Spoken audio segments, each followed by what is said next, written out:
لي عطر سويتي بحت بهالطريقة. أنا بالنسبة لي أحب العطور السويتية بشكل عام، وبالنسبة لي نوتة الكراميل جدا تجذبني وأحبها في العطر. بس عندي عطور كثيرة فيها الكراميل، نوتة الكراميل، في عطور كثيرة شميتها فيها نوتة الكراميل، إن كانت في القاعدة، إن كانت في المكونات الأساسية أو في قلب العطر.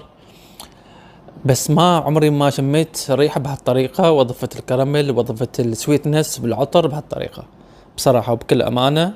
هذا العطر أنا أعتبره أجمل عطر سويتي نزل لحد يومنا هذا. العطر افتتاحيته فيها زنجبيل اللي هو جنجر مع الليمون، بس أنا لا أشم الجنجر بشيء بسيط، يمكن 10%. الليمون ما أحس فيه. طبعا نهاية العطر اللي هي أو في قاعدة العطر هي الكراميل، بس أنت لما ترش فيه بالبداية تحس